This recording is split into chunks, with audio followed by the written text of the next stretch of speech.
Como saber se eu sou borderline? Como que é o diagnóstico do borderline? Na verdade, nenhum desses transtornos e transtornos de forma geral não são tão fáceis de diagnosticar, tá? A realidade é que demora anos para você ir percebendo um paciente e fazer uma boa anamnese de vários acontecimentos que vão colocando a pessoa nesse canto ou naquele canto. O borderline tem características específicas que eu vou mencionar daqui a pouco, mas é muito importante entender que a gente está se movendo distante dessa ideia de que essa categoria de transtorno não conversa com aquela categoria que não conversa com aquela categoria.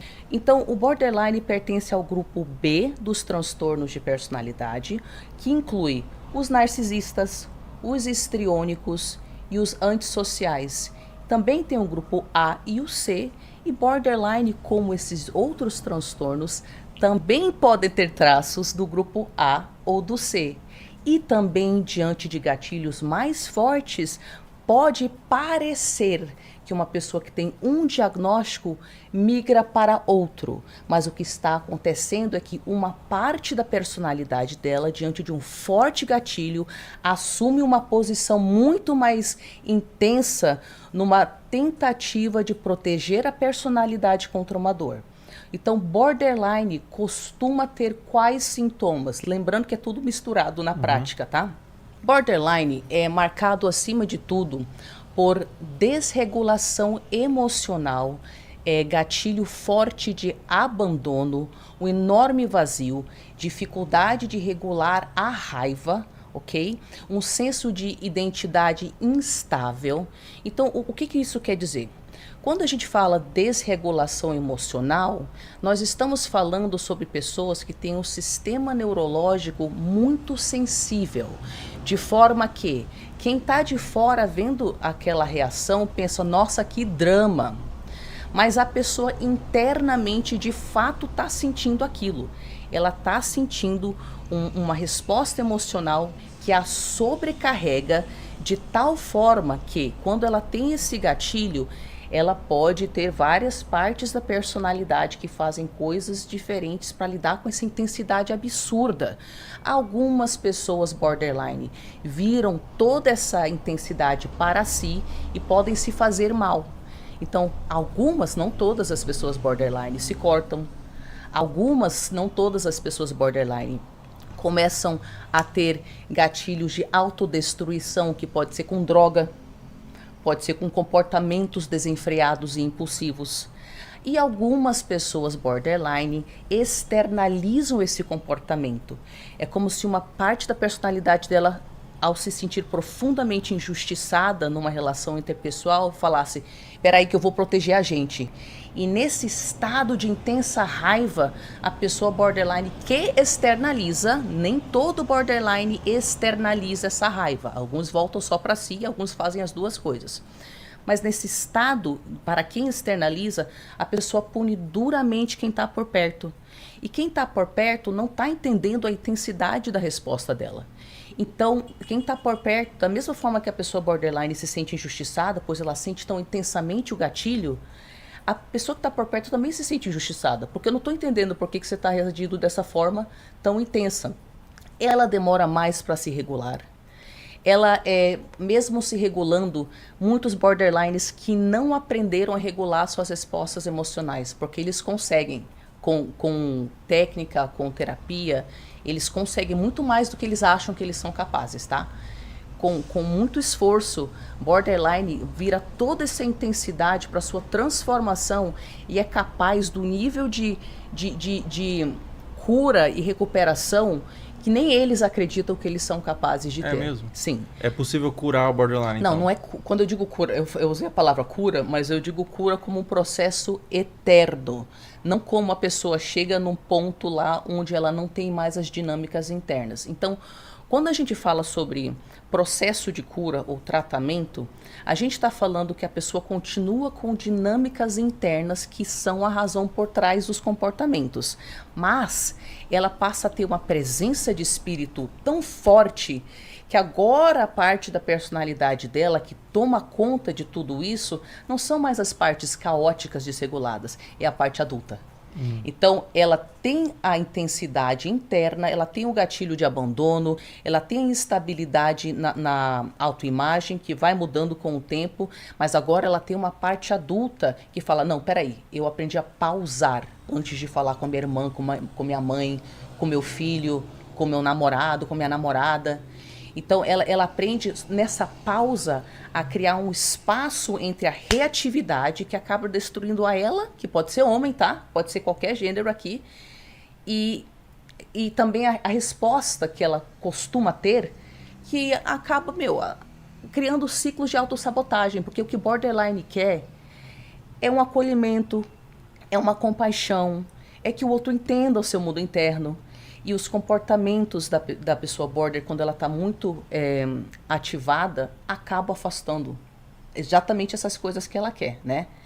Então, assim, é isso que eu queria falar para as pessoas. Eu queria que as pessoas separassem o conteúdo interno que todos nós temos, que ninguém pediu para ter. Ninguém pediu para ser borderline ou autista. Ninguém pediu para ter depressão.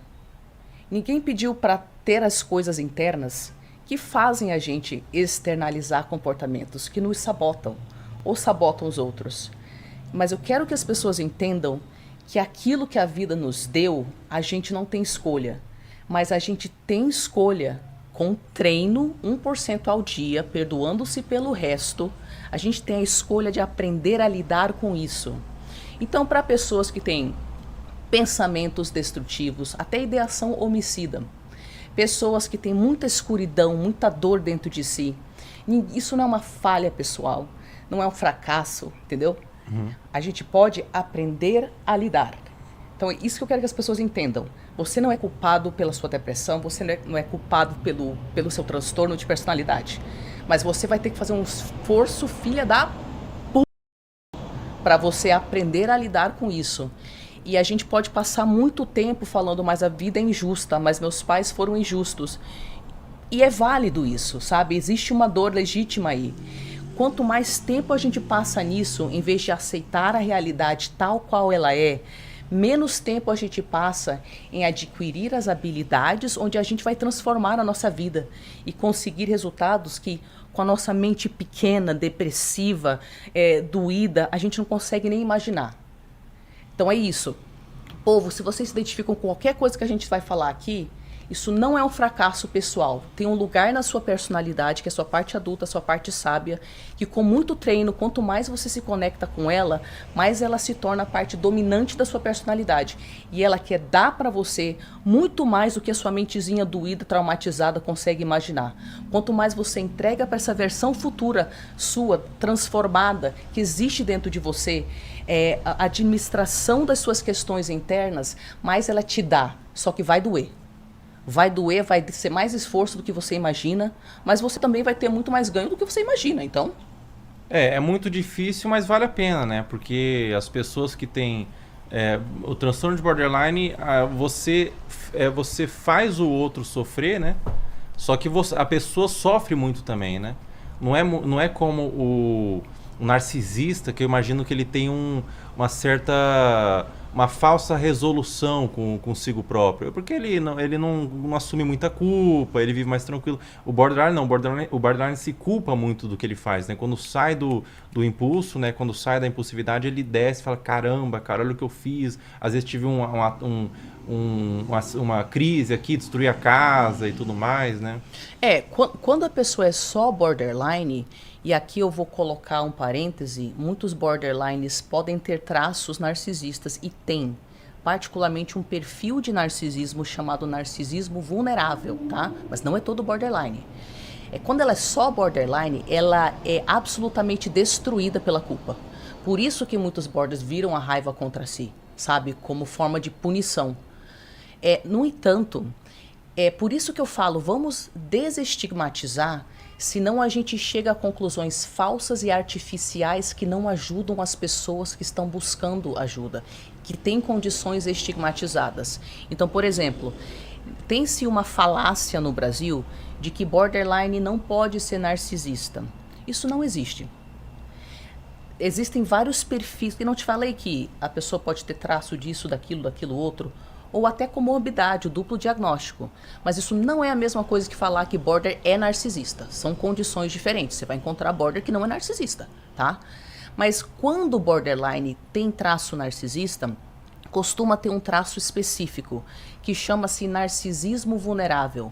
Narcisismo vulnerável está associado a uma paralisia diante da vida, onde a pessoa se sente tão incapaz de encarar os desafios da vida, que em vez de assumir que ela está deixando de agir, ela entra num mundo de fantasia, onde ela fala, mas é culpa do mundo, mas é culpa do outro, mas é porque a vida é injusta, é porque eu tenho a genética errada. Então é tão doloroso a pessoa perceber que ela está causando aquelas situações repetitivas da vida dela, que ela tem muito essa distorção cognitiva da vitimização.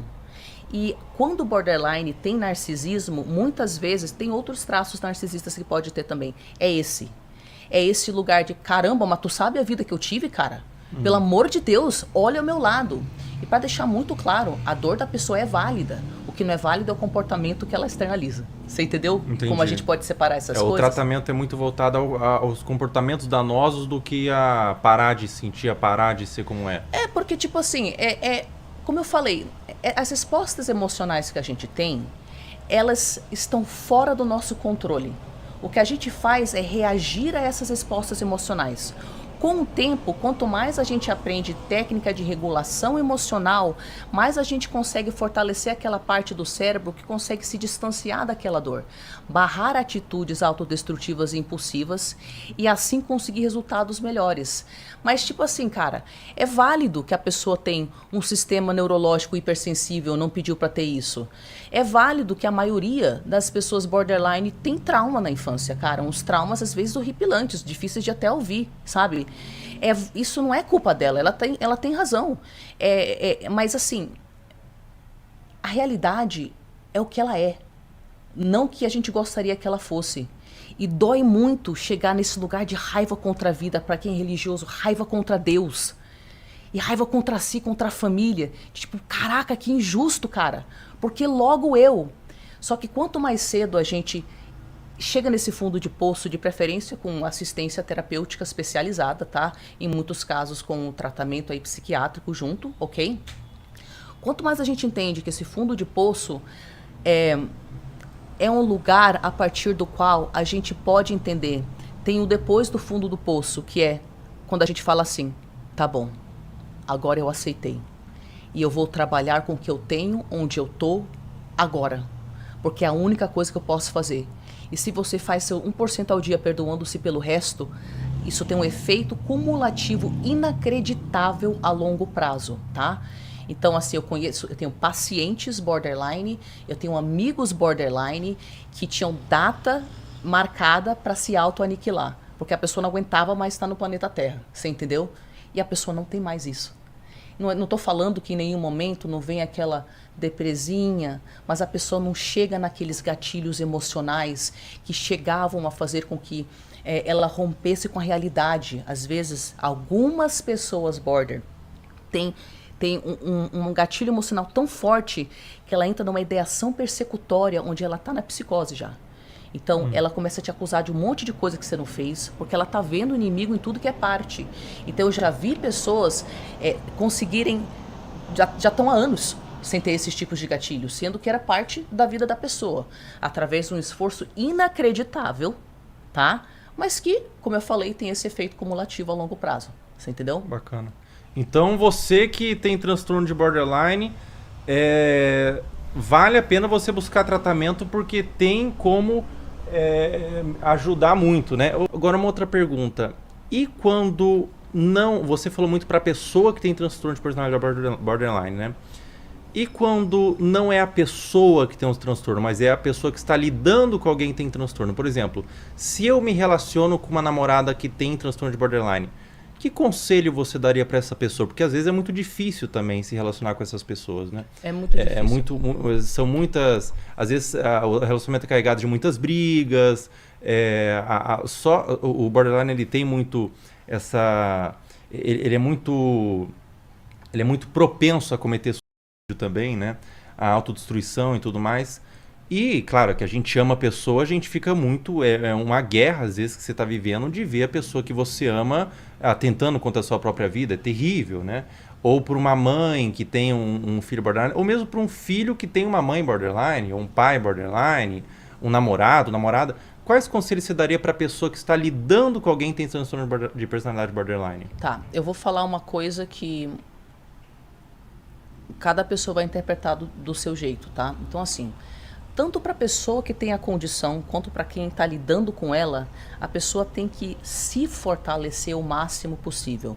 Então, se você convive com uma pessoa borderline, você provavelmente vai se beneficiar de uma terapia também, tá? E o que eu quero falar com isso? Nós temos diferentes casos de pessoas borderline.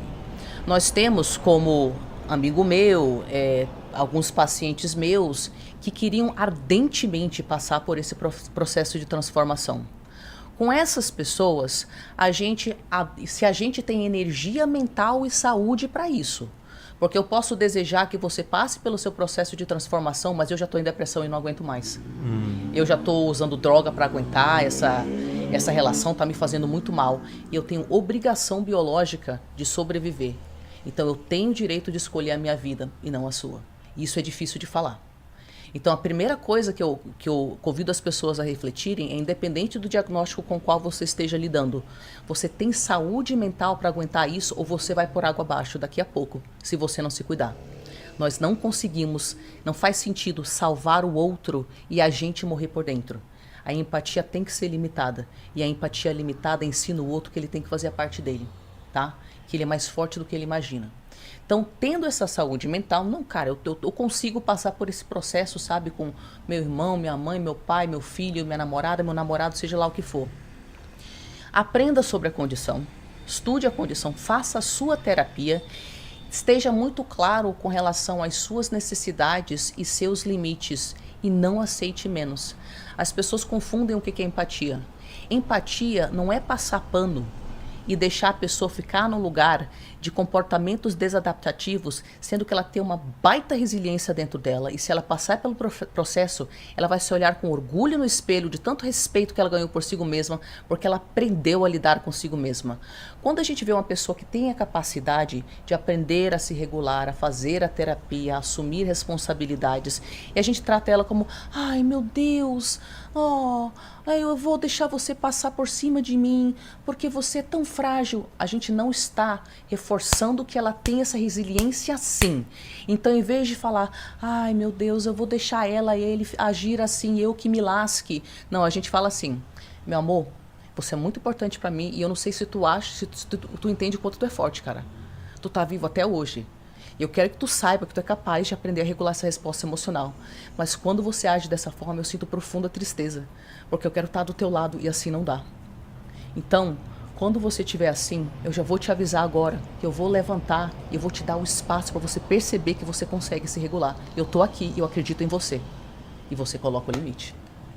E você deixa a pessoa aprender a se regular. Você deixa a pessoa... Senão, algumas pessoas vão consumir horas diárias do seu tempo, porque elas não conseguem sair daquele looping. E a gente não quer que as pessoas fiquem nesse local se elas têm a capacidade de, com o tempo, 1% ao dia, perdoando-se pelo resto, ganharem resiliência. Quem deseja isso ao outro, cara? Eu sei que dói, rasga a nossa alma, particularmente quando a gente acha que a pessoa a qualquer momento vai se autoaniquilar. E gera uma baita culpa na gente que tá por perto, porque... Pô, cara, eu sou a única pessoa mantendo essa pessoa viva. Então, eu acho que eu não tenho escolha se não ficar aqui.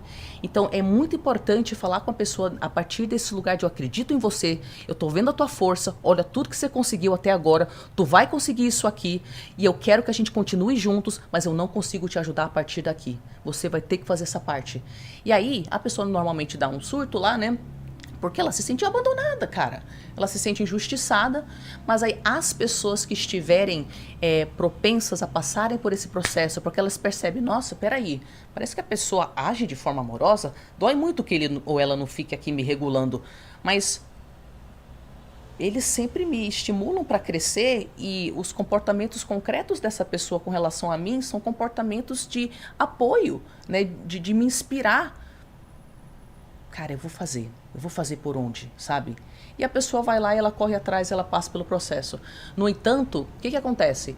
A gente tem que lidar com a nossa dependência emocional, a nossa crença de que ninguém vai nos amar, a nossa crença de que a gente não consegue coisa melhor, a nossa neurodivergência não tratada que precisa de intensidade, não se assume, então só vai entrar em relacionamento tóxico, porque a partir do relacionamento tóxico a gente sente alguma coisa. Tem um monte de coisa que acontece aí. E a gente tem que bancar, saber que a gente pode perder essa pessoa, porque ela pode não querer passar pelo processo. E se ela não passar pelo processo, a gente vai, ó, adoecer ao lado dela, e ela também. No pior dos casos, né, quando a pessoa comete o suicídio, as pessoas que estão nos arredores, elas se sentem muita culpa, né?